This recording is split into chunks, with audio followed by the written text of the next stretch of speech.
I was just a normal American girl. I was a military brat, and my dad was, a commander in the American Army. My environment was fairly normal. I had a good family. Wasn't into, drugs, alcohol, the normal things that teens were into. I was very studious, and because of this, I got approached by a group of people whose main aim was to destroy Islam. They wanted me to go to the university that they had chosen, where I would study Quran and Hadith and basically learn how to play with the Quran and the Hadith. They wanted to put me in the American Embassy in Egypt. When I graduated, I was supposed to study international relations, international law, and then, work with the embassies. And they had people set up everywhere, all over the world.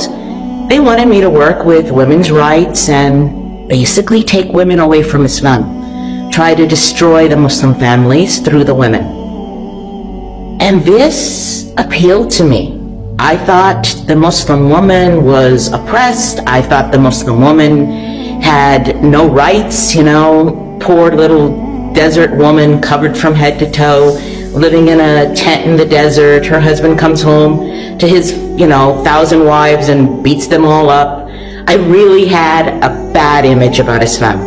In order to learn about Islam, to destroy it, I had to learn what the real Islam was. I sat with a group of scholars who were primarily Jewish, and they taught me Quran, they taught me Hadith, and they taught me how to play with the Quran and the Hadith to try to take women away from Islam using women's rights. The thing is, when you study Islam and you actually have in your heart the intention that you want to know the truth comes to you. And I fell in love with the Quran. And by falling in love with the Quran, I fell in love with Islam. I didn't want to be a Muslim because Islam didn't seem like something easy or nice to me. And if I became Muslim, I knew that I would lose the things that I had. I would not become a diplomat, I would not have money, and I'd probably lose my family.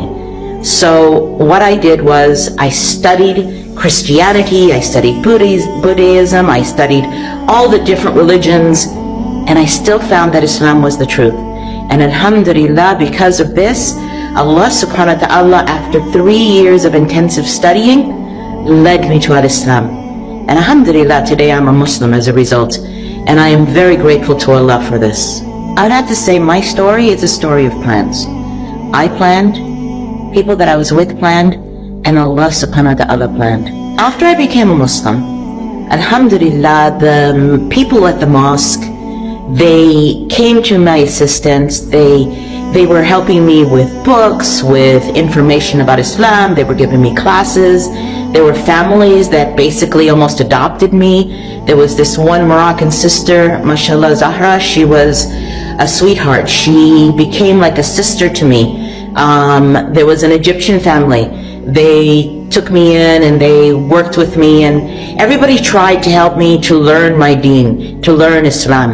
And even though I didn't tell anyone that at that point my family had disowned me and I had no money and I had, I'd lost my scholarship because of course they're not going to pay for my education if I'm no longer going to be destroying Islam. So subhanallah, every few days I would find envelopes of money inside of my mailbox. And I know that the Muslim community was helping me. So yeah, I had a lot of help. And I love the way that the Muslims came together and they provided me true sisterhood.